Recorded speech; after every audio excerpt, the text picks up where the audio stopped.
السلام عليكم ورحمة الله وبركاته. rag badan baa marka ay guursadaan dumarka ay xaasas u noqdaan ee ay muddo sanad iyo bana qabaan haddii ilaahay aanu ku arsaaqin ubad ninku wuu cararayaa wuu isbaadhaya kadibna ninka waxaa la odhanayaa biyahaagu si fiican bay u shaqaynayaan xiniyahaagu si fiican bay u shaqaynayaan isagaa isi soo eegaya biyihiisu waa fiican yihiin si fiican bay u soo boodayaan si fiican bay u soo baxayaan waxbuu bacrimin karayaa haweeney kale haddii uu guursado wuu uraynayaa ninkii waa uu farxayaa haweeneydii buu imanayaa markiiba wuxuu ogaanayaa haweeneydu inay dhinaca ciladu ay ka jirtaa inay dhinaca xaaska ay tahay kadib wuxuu go-aan ku qaadanayaa inuu iyadii kaxeeyo oo uu soo baadho isagii la yidhaahdo waxaa tahay adigu fidh baa tahay laakiin iyada la yidhahdo waxbaa kaa dhiman kadib markiiba inuu bilaabo inuu haweeneydii ku dhaga hadlo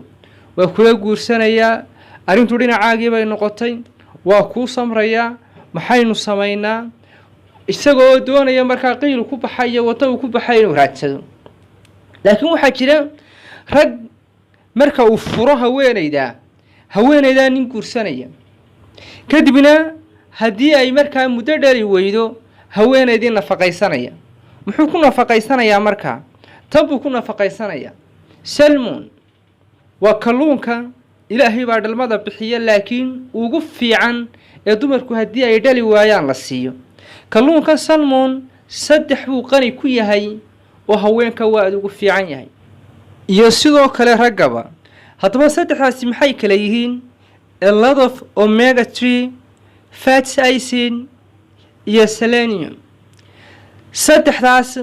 saddexdaas oo inta badan iscombine gareeyay ama isku tagay waxa ay dhaliyaan in fertility-ga haweenka ay sar u qaadaan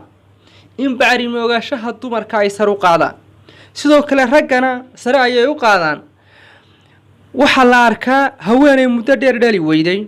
oo 3 sano dhali weyday haddii kalluunka salmoonka si fiican ay u isticmaasho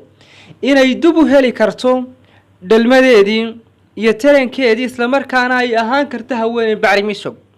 sidoo kale marka haweeneyda ay isticmaalayso waxa iyaduna muhiima ninku inuu isticmaalo xataa iyadoo ninka la confirm gareeyay